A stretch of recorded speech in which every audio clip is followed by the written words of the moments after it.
বান্দা বান্দিরা কিয়ামতের ময়দানে আফসোস করবে, মাবুদ গো আমার থেকে কত সময় অতিবাহিত হয়ে গেছে। হাজারো বার সুবহানাল্লাহ আলহামদুলিল্লাহ বলতে পারতাম, কিন্তু আমি বলি নাই। দুনিয়ায় মায়া, দুনিয়ার মহাব্বতে, ছেলের মহাব্বতে, মেয়ের মহাব্বতে, স্ত্রীর মহাব্বতে, সম্পদের মহাব্বতে আমি মাওলার সময় পাই নাই। ইন্তেকালের পরে বলবে, মাবুদ গো আমাকে যদি আর একবার সুযোগ দাও, আমি তোমার এমন কোনো আমল থাকবে না যে আমল আমি করব না। আর আমার মালিক ডাক দেয়া বলে, বান্দা বান্দি আমি দুনিয়া একবার বানাইছি, দ্বিতীয়বার আর আমি কোনো মানুষকে দুনিয়ায় আর পাঠাবো না।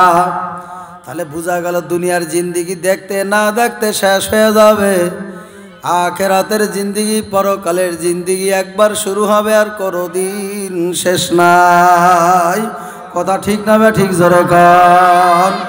এই জন্য আমি ঢাকা রাজধানী মোহাম্মদপুরের ভাইদেরকে বলবো, পর্দার আড়ালের মা আমার বোনদেরকে বলবো, আল্লাহু আকবার। এই ময়দানে যারা আসবে, যারা বসবে, চৌকে পানি ফেলাইয়া আখিরি মোনাজাত দিয়া বাড়িতে রওনা করবে, আল্লাহ রাব্বুল আলামিন তাদের গুনাহ মাফ না করিয়া পারবেন না।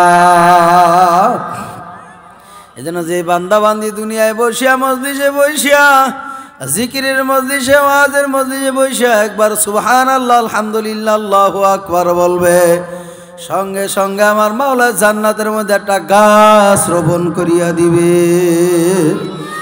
এই গাছটা কিয়ামতের ময়দানে ছায়া দিতে থাকবে।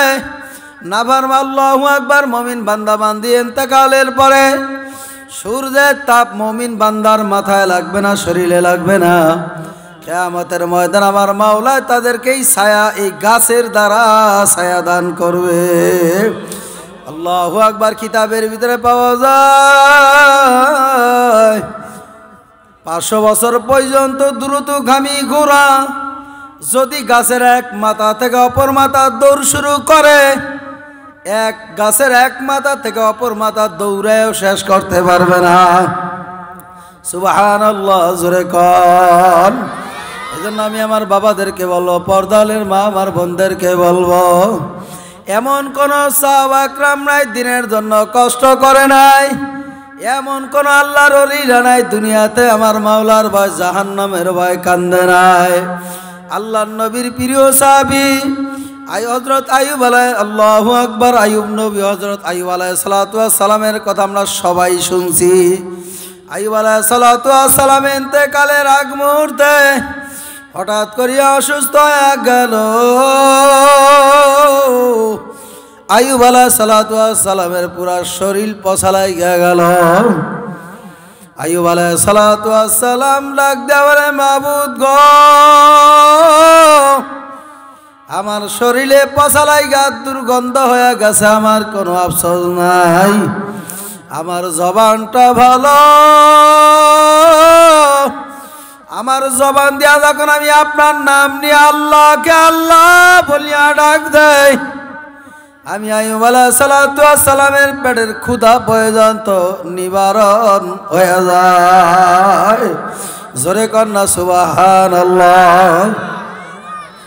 আইয়ুব আলাইহিস সালাতু ওয়াস সালামের পুরা শরীরের ভিতরে পছালাই গাত দুর্গন্ধ হয়ে গেছে। এলাকার মানুষ কাছে থাকতে পারে নাই, এলাকার মানুষ নিজের এলাকা ছাড়িয়ে অন্য এলাকায় চলিয়া গেছে। আইয়ুব আলাইহিস সালাতু ওয়াস সালামের একাধিক বিবিরা ছিল, একে একে সবাই তালাকনামা নিয়ে বিদায় নিয়ে চলিয়া গেল। সবাই চলিয়া যায়।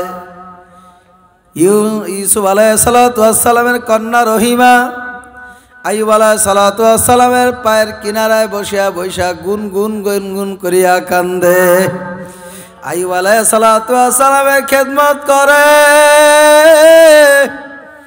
আইয়ুব আলাইহিস সালাতু ওয়াস সালাম ডাক দিয়া বলে, রহিমা সমস্ত স্ত্রীরা একে বিদায় নিয়ে চলিয়া গেছে, রহিমা তুমিও বিদায় নিয়ে চলিয়া যাও, তুমিও তোমার কাজে তুমিও বিদায় নিয়ে চলিয়া যাও। রহিমা দুই চোখের পানি ফালাই আমার মাওলার দরবারে কান্দে। আর বলে মাবুদ গো, যদিও সমস্ত স্ত্রীরা চলিয়া যায়, আমি রহিমা কিন্তু যাব না। রহিমা আমার মাওলার দরবারে কান্দে আর বলে মাবুদ গো, আমি আমার স্বামীর খেদমত করা একটু সুযোগ দাও। রহিমা আইয়ুব আলাইহিস সালাতু ওয়াস সালামের পায়ের কিনারায় বসিয়া বসিয়া খেদমত করে। আইয়ুব আলাইহিস সালাতু ওয়াস সালাম বলে রহিমা তুমিও চলিয়া যাও। রহিমা দুই চোখের পানি ফেলাইয়া কান্দার বলো আমার প্রাণের স্বামী, সমস্ত স্ত্রীরা যদিও বিদায় নিয়ে চলিয়া যায়, আমি রহিমা কিন্তু যাব না। কিয়ামতের ময়দানে যদি আমার মাওলা ডাক দিয়া বলে রহিমা তুমি আমার দরবারে এমন কি আমল নিয়ে আসছো, আমি বলবো মাবুদ গো, এমন কোন আমল আমি করতে পারি নাই, এমন কোন নেক আমল আমি করতে পারি নাই, আমি আমার স্বামীর খেদমত করছি। এই ঢাকা মোহাম্মদপুরের বাবারা, এই পর্দালের মা আমার বোনেরা, আজকে ঘরের ভিতরে শান্তি নাই, ছেলে অশান্তি, মেয়ের অশান্তি, স্ত্রীর অশান্তি। বাবারে গাড়ি বাড়ির অভাব নাই, টাকা পয়সা সম্পদের অভাব নাই, স্বামী স্ত্রীর খবর রাখে না, স্ত্রী স্বামীর খবর রাখে না। বাবারে সন্তান বাবার খবর রাখে না, বাবাও সন্তানের খবর রাখে না, মা মেয়ের খবর রাখে না, মেয়েও মার খবর রাখে না। কথা কোন ঠিক না বা ঠিক? বাবারে দুনিয়া দুনিয়া না, আল্লাহু আকবার যখন চিরতরে চক্ষু বন্ধ এক কবর দিকে রওনা করবা, বাবারে তোমার আমার কেউ কিন্তু আপন না। আইয়ুব আলাইহিস সালাতু ওয়াস সালাম আমার মাওলার দরবারে কান্দে আর বলে মাবুদ গো, আমার শরীরের ভিতরে পচা লাগাইছো, কোনো আফসোস আমার নাই, আমার জবানটা ভালো,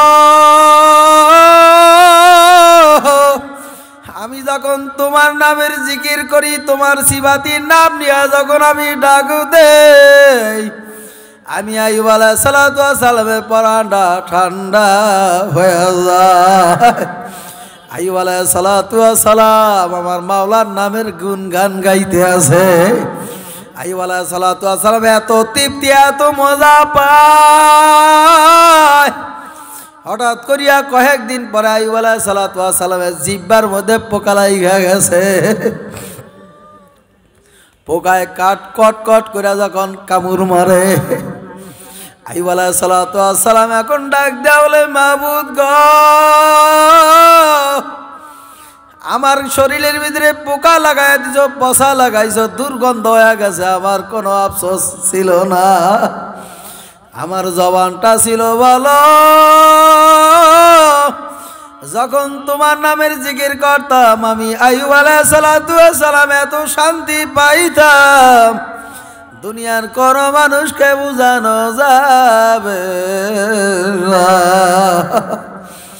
মাবুদ গো, এখন আমার জিহ্বার মধ্যে পোকা লাগাইয়া দিছো, আমার জিহ্বার মধ্যে এখন পচা লাগা গেছে, আমার জিহ্বার মধ্যে যখন আইসা কট কট করিয়া পোকায় কামড় মারে, আমি আর সহ্য করতে পারি না,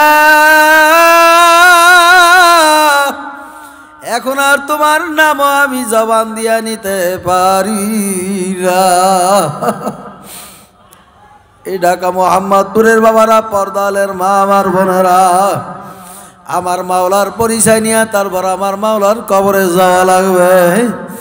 বাবার এরকম হাজারো ঘটনা, হাজারো ইতিহাস আমার মাওলার দুনিয়ার ভিতরে নজির দিয়া দিছে। দেখো সাহাবা একরামের দিকে তাকাও, আমার মাওলার পরিচয় পাইবা। কথা ঠিক না ব্যাঠিক? জোরে কন আল্লাহু আকবার। দুনিয়াদার পাগল আমার বাবারা, এই টাকাওয়ালা বাবারা, গাড়িওয়ালা বাবারা, পর্দালের মা আমার বোনেরা, কেউ বা পর্দার ভিতরে থাইকা শান্তি পায়, কেউ বা নামাজ পড়িয়া শান্তি পায়, কেউ বা জিকির কইরা শান্তি পায়, কেউ বা তবলিগে যায় শান্তি পায়, কেউ বা ইস্তেমার ময়দানে যায় শান্তি পায়। ঠিক না ঠিক? কেউ বা বরিশাল চরমনার ময়দানে শান্তি পায়, কেউ বা ওই আল্লাহু আকবার ওই ওই চাঁদপুর উজানির ময়দানে যায় শান্তি ভাই, কথা কোন ঠিক না বা ঠিক? কেউ বা নামাজের ভিতরে জিকিরের ভিতরে এত মজা পায়, আর দুনিয়াদার পাগল্লা গাড়ির ভিতরে এত মজা পাইছে, বাড়ির ভিতরে এত মজা পাইছে, আপনার ভিতরে এত মজা পাইছে, নোংরামির ভিতরে এত মজা পাইছে, গান বাজনার ভিতরে এত মজা পাইছে, এমন মজাই পাইছে এখন আমার মাওলার হুকুম মানতে আর ভালো লাগে না। বাবারে কিচ্ছু না, দুনিয়া একটা একেবারে ধোকা, একেবারে ফাঁকি। দুনিয়া কিন্তু তোমারে চায় না, তুমি কেন দুনিয়ার পিছনে দৌড়াও? বাবার একদল বান্দা বান্দি দুনিয়ার ভিতরে পাওয়া যায়, যারা আমার আল্লাহু আকবার টাকা পয়সা কামাই করার জন্য পাগল, অট্টালিকা অর্জন করার জন্য পাগল, গাড়ি বাড়ি করার জন্য পাগল। বাবারে আল্লাহু আকবার, নতুন বউ, আল্লাহু আকবার, সুন্দরী নারী বিবাহ করার জন্য পাগল। আর একদল বান্দা বান্দি দুনিয়ার ভিতরে পাওয়া যায়, তারা হইল আমার মাওলার পাগল। তারা গাড়ি চায় না, বাড়ি চায় না, তারা অট্টালিকা চায় না, সুন্দর নারী চায় না, তারা চায় আমার মাওলার। কথা ঠিক না বা ঠিক? ধরে গান এ মোহাম্মদপুরের ভাইরা, এ পর্দালের মা, আমার বোনেরা, যুবক বাবারা, তোমাদের হাত ধরিয়া বলি, পাও ধরিয়া বলি, ময়দানে একটু আসো, একটু বসিয়া দেখো। বাবারে কত ঘটনা কোরআন এবং হাদিসের দৃষ্টিতে আছে। এই আল্লাহু আকবার দিন বাস্তবায়ন করার জন্য এমন কোন সাহাবা একরাম নাই, কষ্ট স্বীকার করে নাই। কথা ঠিক না বা ঠিক? জোরে কন। বাবারে আল্লাহর নবীর প্রিয় সাহাবী হানজালা রাদিয়াল্লাহু তাআলা আনহু, আল্লাহর বান্দা যুবক, নতুন বিবাহ শাদী করছে, গোসল ফরজ হয়ে গেছে, গোসল করার জন্য নদীর পাড়ে রওনা করছে। গায়েব থেকে গায়েবী আওয়াজ আইছে, হে হানজালা, তোমার কাছে গোসল ফরজের চাইতে আমার নবী শহীদ হয়ে যাইতেছে, আমার নবীর শহীদ হয়ে যাইতেছে, তার চাইতে তোমার ফরজ গোসল বেশি নাকি? হানজালা রাদিয়াল্লাহু তাআলা আনহু এই সংবাদ পাওয়ার পরে গোসল বাদ দিয়া দৌড় দিয়া বাড়ির সামনে যায়, দরজাটা খুলিয়া বিবিরে ডাক দিয়া বলে, বিবি আমার তরবারি দাও, আমার বিদায় দাও, আমার নবী নাকি শহীদ হইয়া যাইতে আছে। বিবি ডাক দিয়া বলে, প্রাণের স্বামী আমার, কেবলমাত্র বিবাহ শাদী হইল, কেবলমাত্র একদিন যাপন করলাম, আপনাকেও আমি ভালো করিয়া দেখতে পারি নাই, আপনিও আমারে ভালোভাবে দেখতে পারেন নাই। প্রাণের স্বামী আমার, ঘরের ভিতরে প্রবেশ কর, আমাকে একটু ভালো করিয়া দেখা নাও, আমিও তোমারে ভালোভাবে একটু দেখিয়া নেই। আল্লাহর নবীর প্রিয় সাহাবী যুবক হানজালা ডাক দেয়া বলে, প্রাণের স্ত্রী আমার, তোমার সঙ্গে আমার মাওলা জান্নাতে দেখা করাইবে। এই কথা বলিয়া হানজালা রাদিয়াল্লাহু তাআলা আনহু স্ত্রীর সঙ্গে বিদায় নিয়া তরবারি নিয়া যুদ্ধের ময়দানে রওনা করল। কিছু নাস্তিকদেরকে হানজালা রাদিয়াল্লাহু তাআলা দুনিয়া থেকে বিদায় করার পরে হানজালা রাদিয়াল্লাহু তাআলা আনহু শহীদ হয়ে যায়। আল্লাহর হাবিব জনাবে মুহাম্মদুর রাসূলুল্লাহ সাল্লাল্লাহু আলাইহি ওয়াসাল্লাম, আলী, ওসমান, আল্লাহর হাবিব জনাবে মুহাম্মদুর রাসূলুল্লাহ সাল্লাল্লাহু আলাইহি সাল্লাম তাদেরকে ডাকিয়া বলো, দেখো দি যুদ্ধের ময়দানে, উহুদের ময়দানে কয়জন সাহাবী আমার শহীদ হয়েছে? 70 জন সাহাবী আল্লাহু আকবার শহীদ হয়ে গেছে। এর ভিতরে 69 জন সাহাবীদের লাশ পাওয়া গেছে, একজনের লাশ পাওয়া যায় না। এর মধ্যে একটা মহিলা দৌড়ে যায়, আল্লাহর হাবিবের সামনে হাজির হয়ে গেছে, রাস্তার ভিতরে সাক্ষাৎ হয়ে গেছে। মহিলা ডাক দেয়া বলে, ইয়া রাসূলুল্লাহ, ইয়া হাবিবাল্লাহ, আপনার চাচা হানজালা নাকি শহীদ হয়ে গেছে। আমি আপনার চাচি, আপনার চাচা হানজালা নাকি শহীদ হয়ে গেছে। ইয়া রাসূলুল্লাহ, ইয়া হাবিবাল্লাহ, সমস্ত সাহাবা একরামদেরকে আপনি বিনা গোসলে আপনি দাফন দিবেন, আমার হানজালাকে আপনি বিনা গোসলে দাফন দিতে পারবেন না। সমস্ত সাহাবীদের লাশ পাওয়া যায়, হানজালার লাশ এখন আর খুঁজিয়া তালাশ করিয়া পাওয়া যায় না। জিব্রাইল আমিনকে আমার মাওলা ডাক দেয়, বলে জিব্রাইল দেখো তো আমার হানজালা, আমার যুবক সাহাবী আমার হানজালা কোথায়? আমার হানজালার লাশটা একটু খুঁজিয়া তালাশ করিয়া নিয়ে আসো। আমার হানজালাকে জান্নাতের বাড়ি দ্বারা লাশ খুঁজিয়া, হানজালার লাশকে খুঁজিয়া আমার হানজালার লাশকে তোমরা জান্নাতের পানি দ্বারা গোসল করায় আমার সামনে হাজির করো। জিব্রাইল আমিন হানজালার লাশকে তালাশ করিয়া খুঁজিয়া জান্নাতের পানি দ্বারা সুন্দরভাবে গোসল করাইয়া সাহাবা একরামের সামনে হাজির করল। সাহাবা একরাম এবার সত্য মিথ্যা যাচাই করার জন্য হানজালার মাথার মধ্যে হাত দিয়া দেখে আসলেই কি হানজালার গোসল হয়েছে কিনা।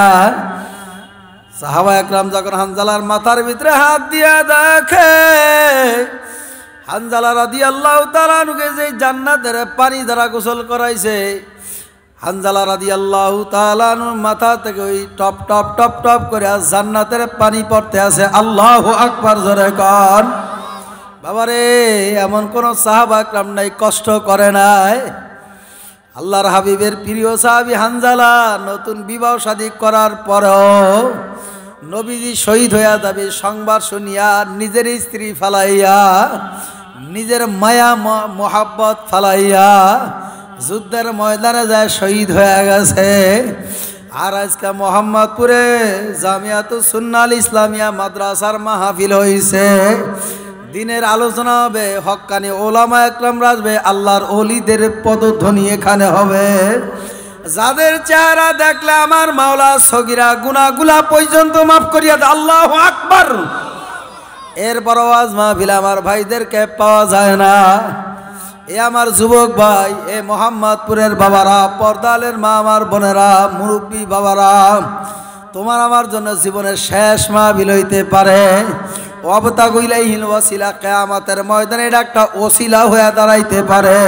এ কথা ঠিক না বেঠিক, জোরে কোন। আমার মাওলা ডাক দিয়ে বলে কিরামান কাতিবিনা ইয়ালামুনা মা তাফআলুন। ফেরেশতা দেরি করার সময় নাই, মোহাম্মদপুর যায় দেখো জামিয়াতুস সুন্নাহ ইসলামিয়া মাদ্রাসার চতুর্থ বার্ষিক ওয়াজ মাহফিল হইতে আছে। ওলামা একরামরা বয়ান করতে আছে, যায় দেখো শুরু থেকে এই পর্যন্ত কারা প্রবেশ করছে, কারা আসছে, তাদের নামরা জান্নাতের খাতায় উঠায়া দাও। আমার মাওলার রহমতের ফেরেশতারা বেষ্টন করিয়া রাখছে, ক্যামেরা দিয়া ভিডিও রেকর্ড করতে আছে। কিরামান কাতিবিনা ইয়ালামুনা মা তাফআলুন। দুনিয়ার মিডিয়া আল্লাহু আকবার রেকর্ড করলে কাটা ছিঁড়া করা যায়। আমার মাওলায় তোমার আমার দুই কাঁধের মধ্যে দুইটা মেমোরি আমার মাওলায় এমন ভাবে ফিট করিয়া দিল, কোনদিন কাটাও যাবে না, ডিলেটও করা যাবে না। যুবক, তোমার কি মনে পড়ে না তুমি না গভীর রাত্রে যায় কত খারাপ কাজ করছো? যুবক, তোমার কি মনে পড়ে না গভীর রাত্রে যায় তুমি কোন মেয়ে লোকের সাথে সেনায় লিপ্ত ছিলা? এ যুবক, তোমার কি একটু স্মরণ হয় না গভীর রাত্রে যায় কার বাড়িতে তুমি ডাকাতি করার জন্য বাড়িকে তুমি সারা রাত্র বাড়িতে অত্যাচার করছো? এ যুবক, তোমার কি মনে পড়ে না অল্প বয়সে তুমি কত গুনাহ করিয়া ফেলাইছিলা? এই যুবক, গুনার জন্য তওবা করতে পারো, এই ময়দানে আসতে পারো, মাহফিলে আসতে পারো। আল্লাহর হাবিব জানায় দেয় তাইবু মিনাজ যামবি কামাল্লা জামবালাহু। যেই বান্দা বান্দির আওয়াজ মাহফিলের ময়দানে আসবে, জিকিরের ময়দানে আইসা বসবে, এরপর গুনাহ থেকে তওবা করতে পারে, যেই বান্দা বান্দির আমার মাওলাকে তওবা করার মতো তওবা করতে পারবে।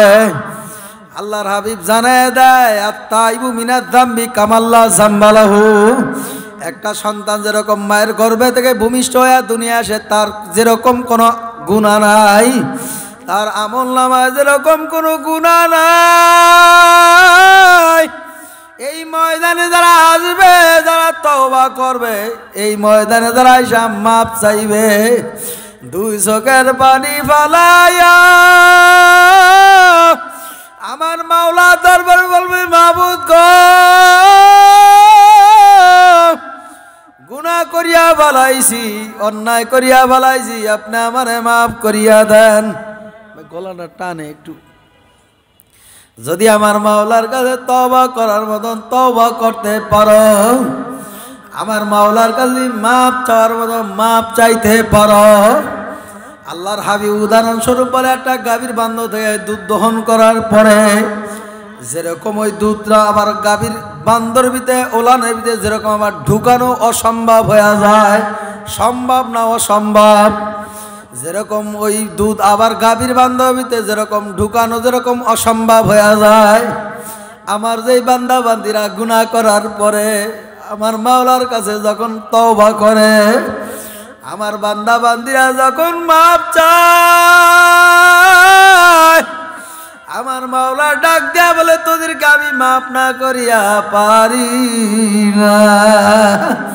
আমার মাওলা রকম নেই, সব শিশুর মতন তোমার আমারে মাফ করিয়া দিবে। জোরে কোন আল্লাহু আকবার।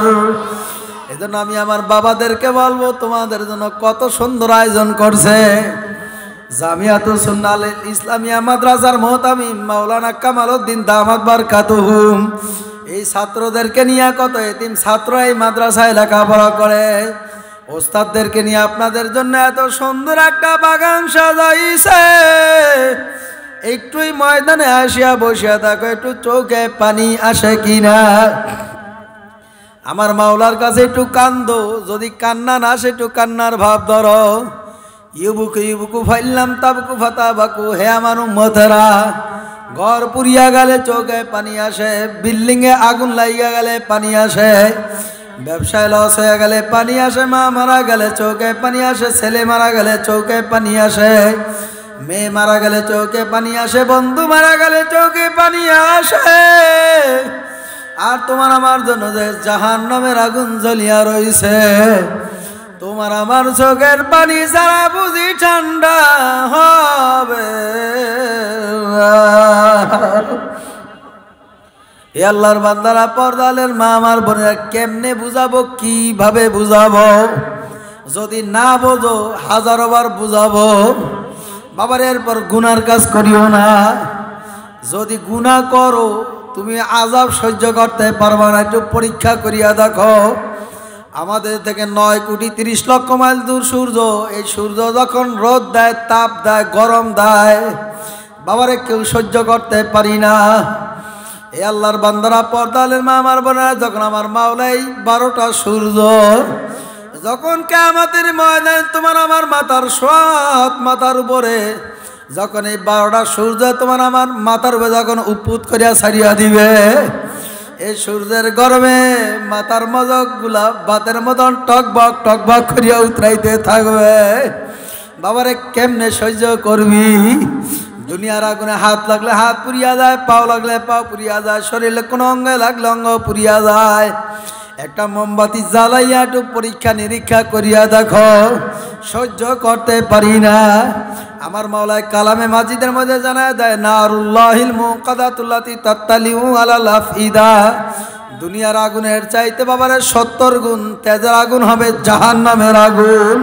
বাবারে হাত লাগলে হাত পুড়িয়া যায়, পাও লাগলে পাও পুড়িয়া যায়। জাহান্নামের আগুন এত তেজের আগুন হবে, ওই আল্লাহু আকবার শরীরে লাগা কলিজা পর্যন্ত লাগিয়া যাবে। বাবারে কেমন অবস্থা হবে? লা ইয়ামুতু ফিহা ওয়ালা ইয়াহইয়া। আমার মাওলা ডাক দেয়া বলবে, যুবক, কিয়ামতের ময়দানে এমন অবস্থা হবে, মরবাও না বাঁচবাও না। আখারে কেমন অবস্থা হবে? দুনিয়ার জমিনে বাবারে বিপদে বললে বন্ধু দৌড়ে আসে, দুনিয়ার জমিনে সন্তান বিপদে বললে বাবার সঙ্গে সঙ্গে দৌড়ে আসে। দুনিয়ার সন্তান বিপদে বললে বাবা না থাকলে মাও সন্তানের কাছে দৌড়ে আসে। বাবারে কতভাবে আল্লাহু আকবার সুপারিশ করার জন্য আসে। বাবারে টাকা পয়সা হইলো তোমাকে আমাকে জেল থেকে হাজত থেকে তোমার আমার জামিন দিয়ে আনে। আর ওই কবর 3.5 হাত ঘর, অন্ধকারের ঘর, পোকামাকড়ের ঘর, সাপ বিছুর ঘর। কবর তোমার আমার ডাকে, আনা বাইতুল ওয়াহদা, আনা বাইতুল দূর, আনা বাইতুল গুরবা, আনা বাইতুল ওয়াসা। কবর ডাকতে বলে আমি একা একের ঘর, অন্ধকারের ঘর, পোকামাকড়ের ঘর, আমি কবর সব বিশুর ঘর। ওই কবরে দুনিয়ার কোনো পরিচয় চলবে না। ওই কবরে দুনিয়ার কোনো পরিচয়, টাকার গরম, বাড়ির গরম, ক্ষমতার গরম, নেতার গরম, নেত্রীর গরম, বাবারে কোনো কিছুই চলবে না। বোঝা গেল দুনিয়ায় আমার বিপদে আসলে, বিপদে পড়লে আমার আত্মীয় স্বজন বন্ধু বান্ধব দৌড়ে আসে। আর আমার মাওলা জানা যায় কবরে আমার একাকির ঘর। বাবা কবরে ঘুমায় রইছে, মা কবরে শুয়া রইছে, আমার বাড়ির নামায় মা ঘুমায় রইছে, আমি ঘরে ঘুমাই। বাবারে অল্প একটু জায়গা পার্থক্য, 1 কিলো 2 কিলো। অনেকের মা বাবার ঘরের সাথে মা বাবার গোরস্থান, অনেকের আল্লাহু আকবার মসজিদের সামনে গোরস্থান, অনেকের মা বাবার গোরস্থান পারিবারিক গোরস্থানে। কেউ আছে প্রত্যেক দিন মা বাবার কবরে যায় সালাম দিয়া দোয়া করে। এমনও নাফরমান কপাল পুরা যে বছরের পর বছর চলিয়া যায়, মা বাবার কবরস্থানে দাঁড়ায় দোয়া করতে পারে। ওই কবরে অবস্থা কি হবে বাবা? ঘরে একা একা থাকতে পারি না। কারেন্ট চলিয়া গেলে, পূর্ণিমার রাত যখন আসে, অন্ধকার আর থাকতে পারি না। তোমার আমার জন্য যে আমার মাওলা 3.5 হাত কবর সাজায়া রাখছে, ওই কবরটার ভিতরে কোনো সাথীও নাই, কোনো বাতিও নাই, কোনো বন্ধুও নাই। ওই কবরের ভিতরে তো কোনো এয়ার কন্ডিশনের ব্যবস্থাও নাই। এ ঢাকা মোহাম্মদপুরের বাবারা, এ টাকাওয়ালা বাবারা, এ বড় লোক আমার বাবারা, ক্ষমতাশীল বাবারা, এ রাজনীতিবিদ আমার বাবারা, তোমার রাজনীতি দুনিয়ায় পড়িয়া থাকবে, তোমার ক্ষমতা দুনিয়ায় পড়িয়া থাকবে, তোমার ক্ষমতা, তোমার মাতাব্বরি, তোমার সর্দারি সব দুনিয়ায় পড়িয়া থাকবে। তুমি যেদিন চক্ষু বন্ধ আর পরে দুনিয়া থেকে বিদায় হয়ে যাবে, তোমার নেতাও তোমার সঙ্গে যাবে। তোমার নেতা তোমার জন্য সীমিত কিছু সময়ের জন্য কাঁদবে, মানুষ দেখানোর জন্য কাঁদবে। তোমার স্ত্রী তোমার আত্মীয় স্বজনের জন্য দেখানোর জন্য কিছু সময় তোমার নিজের স্ত্রী কাঁদবে। তোমার সন্তান তোমাকে মোহাব্বত করছে, দুনিয়ার মানুষকে দেখানোর জন্য সীমিত কিছু সময় কাঁদবে। এরপর তোমার আমার সন্তান তোমার আমারে ভুলিয়া যাবে, তোমার প্রাণের স্ত্রীও তোমার আমারে ভুলিয়া যাবে। ওই কবরে তোমার আমার সঙ্গে কেউ যাবে না। এজন্য আমি মোহাম্মদপুরের ভাইদেরকে বলবো, ঢাকা রাজধানীর ভাইদেরকে বলবো, মাইকের আওয়াজ যত দূর যায় বাবা, পাও আগায় দাও, পাও ধরতে রাজি, হাত আগায় দাও, হাত ধরতে রাজি। এ পর্দালের মা আমার বোনেরা, মাইকের আওয়াজ যত দূর যায়, জায়নামাজটা বিছাইয়া ওলামা একরামের আলোচনা শোনো, দেখো চৌখে একটু পানি আসে কিনা। এ টাকাওয়ালা বাবারা, গাড়িওয়ালা বাবারা, যুবক আমার বাবারা, কে জানি মারে হারায় ময়দানে আসছ, কে জানি বাবারা হারায় আসছ। বাবারে আব্বারে আব্বা বলিয়া ডাকতে পারো না, আম্মুরে আম্মু বলিয়া ডাকতে পারো না। এমন একটা দিন আসবে তুমিও চলিয়া যাইবা, তোমার সন্তান তোমার মতো এতিম হইয়া থাকবে। আজকাল যদি কোনো মা বাবার সন্তান এই ময়দানে বসিয়া সব সময় যদি দোয়া করতে পারো, চোখে পানি ফেলে কাঁদতে পারো, আল্লাহর কসম দিয়া বলিয়া যাই, আমি মুসাফির, আমার বাড়ি বরিশাল, আমি রফিকুল ইসলাম সাহেবী বলিয়া যাই, যেইসা করনা এইসা হওয়া। তুমি যেরকম করবা, যেরকম তুমি কামাইবা, যেরকম ফসল কামাই করবা, তোমার সন্তান ওরকম ফসলেই কামাই করবে। তুমি যেই ফসল কামাই করবা, তোমার মেয়েও ওই ফসলেই কামাই করবে। কি কথা কয় না দি? এই জন্য আমি আমার বাবাদেরকে বলবো, পর্দালের মা আমার বোনদেরকে বলবো, ছেলেরা আপন মনে করো না, ছেলে তোমার আমার আপন না। স্ত্রীরা তো আপন মনে করো, স্ত্রী তোমার আমার আপন না, কেউ যাইতে পারে না। কি কথা কয় না? কোনো স্ত্রী তো কোনো স্বামীর সঙ্গে আজও পর্যন্ত শুনি না এক কবরে গেছে। বাবারে তোমার কবরে তুমি যাবা, স্ত্রীর কবরে স্ত্রী যাবে, ছেলের কবরে ছেলে যাবে, মেয়ের কবরে মেয়ে যাবে। টাকাও কবরে যাবে না, বাড়িও কবরে যাবে না, কবরে যাবে শুধু একমাত্র নেক আর আমল। কবর ডাক দেয়া বলে, কে ধনী, কে গরিব, কে ক্ষমতাশীল, কে রাজনীতিবিদ, কে টাকাওয়ালা, কে বাড়িওয়ালা, এই পরিচয় আমার কবরে চলবে না। আমার কবরে চলবে নেক আর আমল। যে বান্দা বান্দি নেক আর আমল নিয়ে কবরে আসতে পারবে, আমি কবর তার সঙ্গেই ভালো ব্যবহার করব। আল্লাহর হাবিব বলেন, ইয়া ফাতেমা তুনকিদি নাফসাকি মিনান নার, হে ফাতেমা তুমি নিজে জাহান্নামের আগুন থেকে বাঁচো, এরপর তুমি কবরে যায় শুইও। এই ফাতেমা কিয়ামতের ময়দানে কবরে যাওয়ার পরে যদি বলো আমি আল্লাহর হাবিবের মেয়ে ফাতেমা, এই পরিচয় দিয়াও ফাতেমা কবরে বাঁচতে পারবা না। বাবারে, যাদেরকে আমার মাওলা দুনিয়ায় জান্নাতের সার্টিফিকেট দিয়া দিছে, আল্লাহর হাবিবের কলিজার টুকরা মেয়ে ফাতেমা, যাদেরকে আমার মাওলা দুনিয়ায় জান্নাতের সার্টিফিকেট দিয়া দিছে, কথা ঠিক না বা ঠিক জোরে কন? তার মেয়ের ব্যাপারে, তার সন্তানের ব্যাপারে আল্লাহর হাবিব কি ঘোষণা দিয়া দিল? নিজের কন্যা ফাতেমা তু জহরা, আল্লাহর হাবিবের মেয়ে ফাতেমা কবরে যায় যদি আল্লাহর হাবিব বলে, ফাতেমা কবরে যায় যদি আমার পরিচয় দাও যে আমি আল্লাহর হাবিবের মেয়ে ফাতেমা, এই পরিচয় কবরে চলবে না।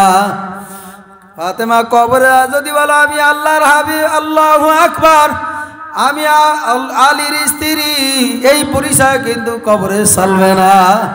এই ফাতেমা কবরে যায় যদি বলো আমি হাসান হোসেনের ভাই, পরিচয় কবরে চলবে না। ফাতেমা রাদিয়াল্লাহু তাআলা ইন্তেকালের আগ মুহূর্তে আলী রাদিয়াল্লাহু তাআলা ডাক দে, প্রাণের স্বামী আমার, যদি কোনো ভুল করিয়া থাকি মাফ করিয়া দিও, আমি ফাতেমা বুঝি আর বেশি দিন দুনিয়ায় থাকবো না। ফাতেমা রাদিয়াল্লাহু তাআলা না দুই চোখের পানি ফালাইয়া আমার মাওলার দরবারে কেমন কান্নাই কানছে।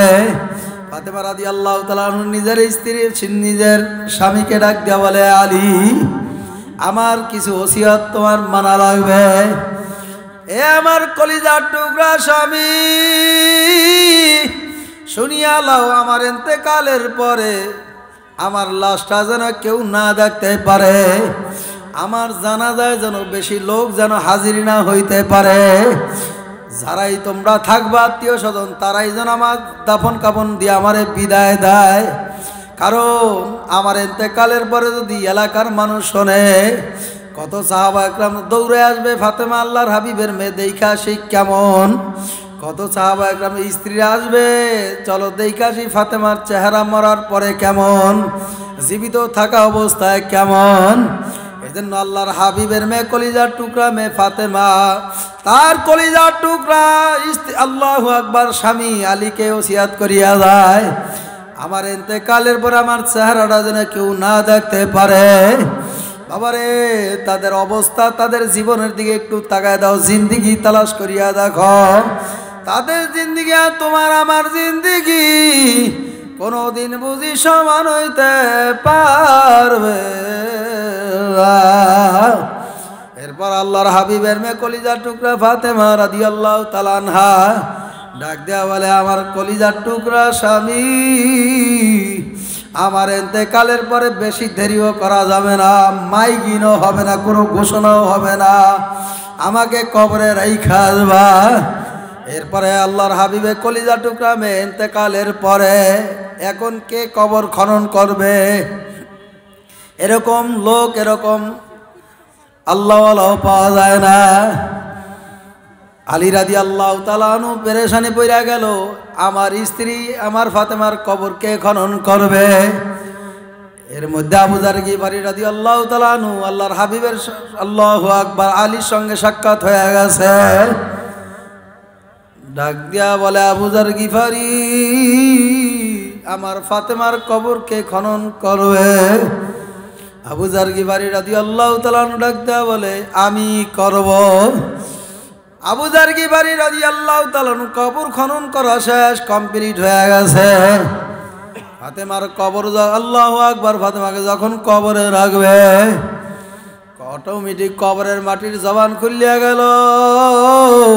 ডাক দেয়া বলে, আবু যার গিফারি, আমার কবরে কে ফাতেমা, কে হাসান হুসানের মা, কে আল্লাহর হাবিবের মেয়ে ফাতেমা, এই পরিচয় আমার কবরে চলবে না। আবু যার গিফারি যখন কবর থেকে লাফ মারিয়া উঠলো, কবর সংবাদ জানায় দেয়, এ আবু যার গিফারি, আমার কবরে কোনো পরিচয়, নেক আর আমল ছাড়া কোনো পরিচয় চলবে না। এ মোহাম্মদপুরের বাবারা, যুবক বাবারা, মুরব্বী আমার বাবারা, পর্দালের মা আমার বোনেরা, তোমাদের হাত ধরিয়া বলিয়া থিয়া যাই, জানো মানে না মানো তুমি বলবা, তোমার মাওলায় বলবে। অনেক ভাইরা, অনেক যুবকরা কত রাস্তাঘাটে ঘোরাফেরা করতে, দোকানে আড্ডা দিতে আছে, টিভি সিনেমা, কেউ স্টার জলসা জি বাংলা দেখার জন্য পেরেশান পাগল হয়ে গেছে। বাবারে মাইকের আওয়াজ যায় কারণে তাদের ডিস্টার্ব হয়ে যায়। দেখো তাদের গ্লাসগুলি লাগায়, থাই গ্লাস লাগাইয়া, এরপর স্টার জলসা জি বাংলা এই মোহাম্মদপুর ঢাকা রাজধানীতে দেখে কি দেখে না এমন মুসলমান আছে না নাই? এ জোরে কোন আছে না নাই? এজন্য আমি আমার বাবাদেরকে বলবো, পর্দালের মা আমার বোনদেরকে বলবো, আমরা কোনোদিন আল্লাহর কাছে দোয়াও করি না, মাবুদ গো আমার একটা নেককার সন্তান দাও, আমার ঘরে একজন আলেম বানাও, আমার ঘরে একটা নেককার, আমার একটা মেয়ে সন্তান, কন্যা সন্তান দান করো। কারণ আলেম তো বানাইতেও চাই না, বরঞ্চ আলেমের বিরোধিতা করতে ভুল করি না। কি কথা কয় না? কথা কয় না রে? আপনাদের এই মোহাম্মদপুরে নাই আলেমদের বিরোধিতা কেউ করে না? আলহামদুলিল্লাহ, সবাই মোহাম্মত করে যুবকরা বলে করে। বাবা রে, তোমার হাত ধরিয়া বলিয়া থিয়া যায়, আলেম ছাড়া তোমার বিবাহ কেউ পড়ায় নাই, এ আলেম ছাড়া তোমার জানাজাও কেউ পড়াবে না। কথা কয় না? এ আলেম ছাড়া তোমার মেয়ের বিবাহ কেউ পড়ায় নাই। যেইটা পড়াইছে রাস্তায় ফাঁকার ভিতরে নিয়ে, রাস্তা চিপার ভিতরে নিয়ে, এটা অবাধ্য। কথা কয় না? এটা নবীর সুন্নত তরিকায় বিবাহ হয় না, এটা হইলেও অবাধ্যভাবে বিয়ে হয়েছে, যেটা কোরআন হাদিসে শরীয়তের বিধান নাই। কথা কয় না? কথা কয় না? বাগায় নিছে তো বিয়াটা, আরে সরাটা যে পড়াবে আপনি তালাশ করিয়া দেখেন, এরকম নাফরমান বাংলার জমিনে আছে, কবুলটা পর্যন্ত করার সুযোগ পায় নাই, তারা জেনার ভিতরে লিপ্ত আছে। কথা ঠিক না? ঠিক জোরে কর। শিখবে কি? ওয়াজ মাহফিল দিছে, ওলামা আকরামের মাহফিলে আসবে, নেকার আমলের বয়ান শুনবে, তো বয়ান শুনলেই তো আমল করা লাগবে, তো শুনবো না তো আমলও করবো না। ওর মতন কপাল পরা সারা জগতে আর হইতে পারে না। কি কথা কয় না? যদি তোমার সন্তানকে ফজলুল করিম রহমাতুল্লাহ আলাইহির মতন বানাইতে চাও, যদি তোমার সন্তানটাকে আল্লামা আহমদ শফির মতন রহমাতুল্লাহ আলাইহির মতন বানাইতে চাও, তোমার সন্তানরা যদি আল্লামা জুনায়েদ বাবুন নগরী রহমাতুল্লাহ আলাইহির মতন বানাইতে চাও, মা তোমার কানের ভিতরে এই আওয়াজ যদি যাই থাকে, তাহলে আজ থেকে তওবা করার কোনোদিন স্টার জলসা জি বাংলা দেখবো না। রাজি আছি না ইনশাল্লাহ? এখানে যারা আছি ইনশাল্লাহ তওবা করতে পারবো তো ইনশাল্লাহ? আমার জীবন যাইতে রাজি, আমার ঘরে নগ্ন সিনেমা থাকবে, জোরে বলেন থাকবে। যেই সিনেমা ঘরের মধ্যে যেই ছবি দেখলো ফেরেশতা, রহমতের ফেরেশতা ভয় পায় ঘর থেকে বের হয়ে যায়, নাউজুবিল্লাহি মিন যালিক। যেই ফেরেশতারা রহমতের জন্য দোয়া করতে থাকে 24 ঘন্টা। কথা কয় না? কোনো পুরুষ মহিলার ছবিও যদি ঘরে টানানো থাকে, ওই ঘরের ভিতরে রহমতের ফেরেশতা প্রবেশ, জোরে বলেন, করবে। তাহলে আপনি কি রহমত পাইবেন আর কি শান্তি পাইবেন? আর বলে হুজুর এমন বিপদে আসি, ঘরে শান্তি নয়, হুজুর টাকা পয়সার তো অভাব নাই, গাড়িরও অভাব নাই, হুজুর এখন একটারই অভাব, সে শুধু শান্তি। নামাজ টামাজ পড়েনি বিবি সাহেব? হুজুর কি বলবো, আমি নিজেই তো নামাজ পড়ি না, তা স্ত্রী আবার কেমনে পড়বো? বাবা করছো কি? শান্তি কোথায় আসবে? আমাদের তো সালাম কালামও নাই। স্ত্রীর সালাম দিলে যদি স্বামী যদি ছোট হয়ে যায়, এই জন্য স্ত্রীর স্বামী সালাম দেয় না। স্বামীর সামনে আমরা দেখতাম যে, আমার মা বাবার কথা শুনতাম, দাদা দাদির কথা শুনতাম, যে তাদের ভিতরে প্রতিযোগিতা লাইগা থাকতো, কার আগে কে সালাম দিবে। কি কথা কয় না? তো আমরা যদি আজকে শুধু একটা আমল নিয়ে যাইতে পারি, মনে হয় আল্লাহ পাক আজকের এই মাহফিল সফল করবে।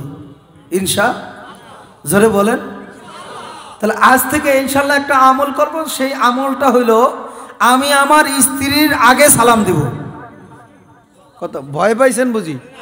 বড় একটা বিশাল বড় একটা কষ্টের কাজ। এত বড় পূজা মাথায় নিলে গেডি মাথাও পর্যন্ত মনে হয় ভাঙ্গে যাওয়ার সম্ভাবনা আছে। হ্যাঁ, আরে হুজুর আর বয়ান টয়ান পায় না, সারাদিন রিক্সা অটো মেশিন চালাইয়া এরপর কয় যায় স্ত্রীরে সালাম দিতে, এত ঠেকায় পড়ছি। একদল আসে না নাই? জোরে বলেন আসে না নাই? নিজেকে নিজে একটু মাটির সাথে মিলাই দাও না। নিজেরে ছোট বানাইলে বড় বানাবে কে? হ্যাঁ, কে বানাবে? মান তাওয়াদা লিল্লাহ রাফাহুল্লাহ। যে আল্লাহর জন্য নিজেকে নিজে বিলায় দিতে পারবে, নিজেকে নিজে ছোট মনে করতে পারবে, জমিনের ভিতরে চলতে পারবে, আল্লাহ তাআলা তার দরজাকে বলঙ্গ উঁচু করে দিবে। আমরা তো ছোটই হইতে চাই না, আমাদের ভিতরে তো এই আমল নাই। আমারে থাপ্পড় দিছে, আমার গালি দিছে, বরং আমার একটা দিছে, আমি 5টা দেওয়ার জন্য প্রস্তুত। আমারে কেন থাপ্পড় দিছে, ওরা 5টা দিয়া না দিয়া এখান থেকে আর ফিরবো না। আছে না নাই ভাই? এইটা কি মুসলমানের আদর্শ? এটা নবীর আদর্শ? এমন সময় আছে যেই সময় মায়ের খাওয়া সুন্নত, এমন সময় আছে মায়ের দেও। কথা কয় না, ভয় পাইছে বুঝি? হ্যাঁ, ভয় পেয়ে গেছেন নি? এই যে মুরব্বীরা যারা, এরা তো মায়ের আগের কেউ মারতো না, আর এরাও কারো মারতে যেত না, কারণ বল নাই, শক্তি নাই। আগের মতন জিগা কয় চাচা মিয়া আগের মতন খাইতে পারেন? কয় বাবা এটা আগে পারতাম, আর পারি না। কি কথা কয় না? জিজ্ঞাসা করে দেখেন, বৈশা রয়েছে, কোনো শান্তি নেই। আগের যে শান্তি, যুবককালে যেই অবস্থান ছিল, বয়সকালে এখন কিছুই নাই। এখন ছেলেও জিজ্ঞাসা করে না, কারণ বাবা বুড়া হয়ে গেছে, কামাই রোজগারও করতে পারে না। এখন জিজ্ঞাসা করে না কি খাইছে না খাইছে। আরে বাবাই তো তোমার জন্য কত কষ্ট করছে, কত ফিকির করছে, কিভাবে আমার সন্তান ভালোভাবে চলতে পারে, আমার সন্তান কিভাবে ভালো একটা খাবার খাদ্য খাইতে পারে। মা বাবা বুঝি কষ্ট করে না? আল্লাহ তাআলা আমাদেরকে কবুল করুক, জোরে কর না আমিন। আমাদের মা বাবার সেবা করার তৌফিক দান করুক, জোরে কর না আমিন। যেই কথা বলবো সেই কথার মূল কথা হইল, যদি আমাদের ঘরে আমরা নেককার সন্তান দেখতে চাই, ওই সিলেটের জমিনে শাহজালাল শাহপরান রহমতুল্লাহ আলাইহি ঘুমায় রইছেন, ওদের মতন যদি, তাদের মতন আল্লাহর ওলি যদি আমার ঘরে আসতে হয়, তাহলে এখন থেকে আমার প্রতিযোগিতা চালাইতে হবে। কি কথা কয় না? মনে মনে স্বপ্নে দেখলে হবে না। ওই এক আল্লাহর ওলি বলতো, রাত্রে ঘুমের ঘরে স্বপ্নে দেখে হাঁসের গোস্ত আর রুটি পিঠা খায়, জম্মের মতন ইচ্ছা মতন খাইতে আসে। খাইয়া ঠায় যখন ঘুম ভেঙে সকাল হয়ে গেছে, এখন ঘুম থেকে উঠা দেয় যে খাতা গায়ে দিছে, ওই খাতা কামড়ায় সিরা সব শেষ করে লাইছে। আই করলাম কি, আফসোস, স্বপ্নে দেখলাম এক জিনিস আর হয়ে গেল আর এক জিনিস। কি কথা কয় না? তো সাহাবা একরামের স্বপ্ন আর আপনার আমার স্বপ্ন কি কয় সমান হবে? হ্যাঁ, ওরকম স্বপ্নে না দেখি সন্তান আলেম বানাবো, কিন্তু অথচ ঘরের মধ্যে টিভিটা দেখা বন্ধ করতে পারে না। সন্তান আলেম হবে, এখন থেকে কত কান্না কান্দে, অথচ টিভি সিনেমা আপনার স্টার জলসা জি বাংলা এটা দেখা বন্ধ হয় না। আছে না নাই? আর আল্লাহ আল্লাহ, ওই আলেম এত সুন্দর, ওই আলেমের বয়ান এত সুন্দর, ওই আলেমের চেহারাটা এত সুন্দর, আমার যদি এরকম একটা সন্তান হইতো।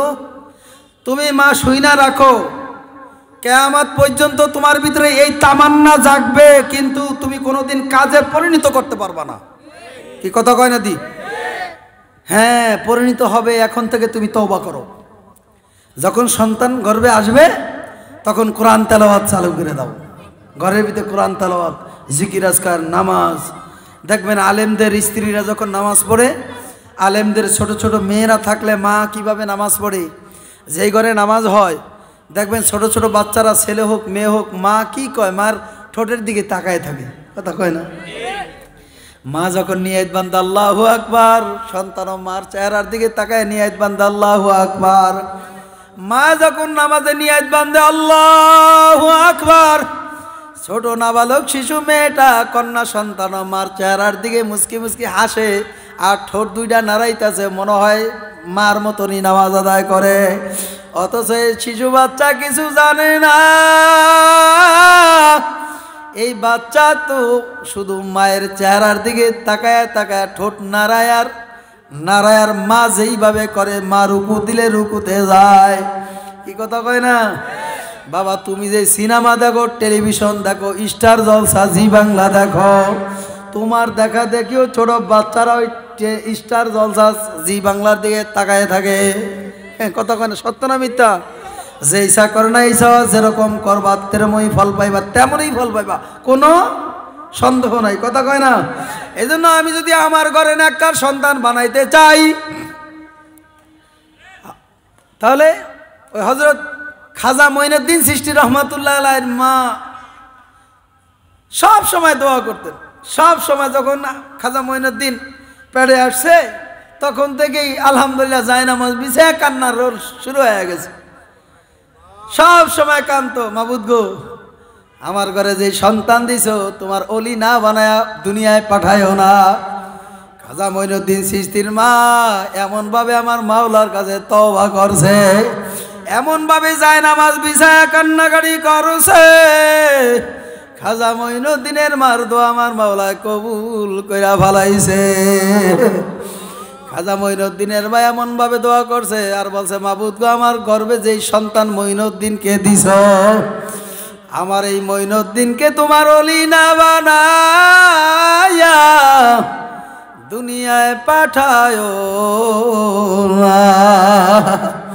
খাজা মঈনুদ্দিন চিশতি রহমাতুল্লাহর মা এই দোয়া করতে করতে করতে করতে খাজা মঈনুদ্দিন যখন মায়ের গর্ভে থেকে দুনিয়াতে আসছে, আমার মাওলায় খাঁটি ওলি বানায়া দুনিয়ায় পাঠাইছে।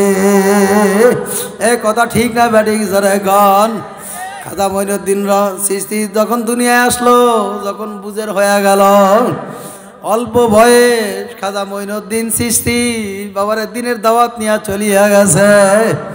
খাজা মঈনুদ্দিন চিশতি বাবারে এক দাওয়াতে 90 থেকে 96 লক্ষ বিধর্মীকে এক দাওয়াতে মুসলমান বানায় ফেলাইছে। সুবহানাল্লাহ বুঝি বাড়িতে যায় বলবেন? নারায়ে তাকবীর। প্রধান অতিথির আগমন, প্রধান বক্তার আগমন, নারায়ে তাকবীর।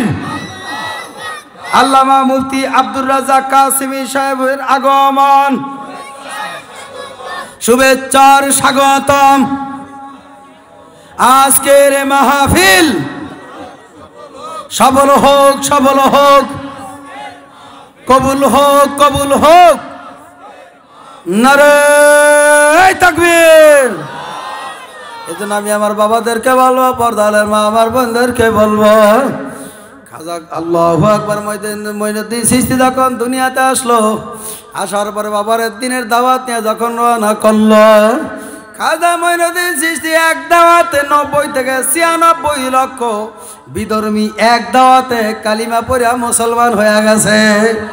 আরো জোরে কন্যা সুবহানাল্লাহ। খাজা মঈনুদ্দিনের বড় বড় শান্তি, কত আনন্দ।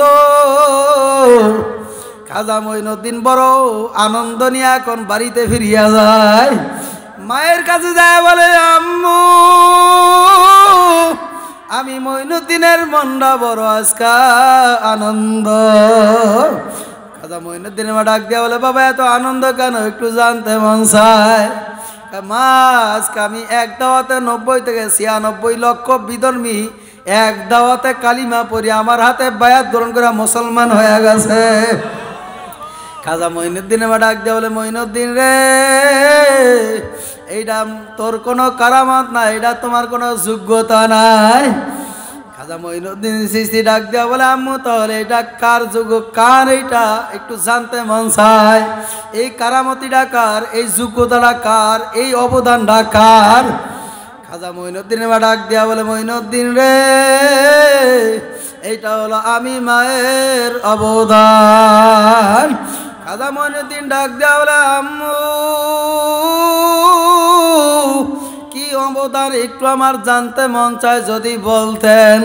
খাজা মঈনুদ্দিনের মা ডাক দিয়া বলে, মঈনুদ্দিন যখন তুমি আমার ঘরে তখন থেকে আমি মাওলার কাছে এমন ভাবে দোয়া করছি, আমার মাওলায় আমার দোয়া কবুল করিয়া ফেলাইছে। এরপর তুমি যখন দুনিয়াতে আসো, আমি মায় তোমার এমন কোনো অক্ত এমন কোনো সময় আমার থেকে অতিবাহিত হয় না যেই সময় আমি মায় তোরে আমার বুকের দুধ যখন পান করাইছি, আমি মায়ের তোরে বিসমিল্লাহ ছাড়া কোনোদিন আমি মায় এক পুরা দুধ তোরে আমি পান করাই নাই। আল্লাহু আকবার জোরে কন।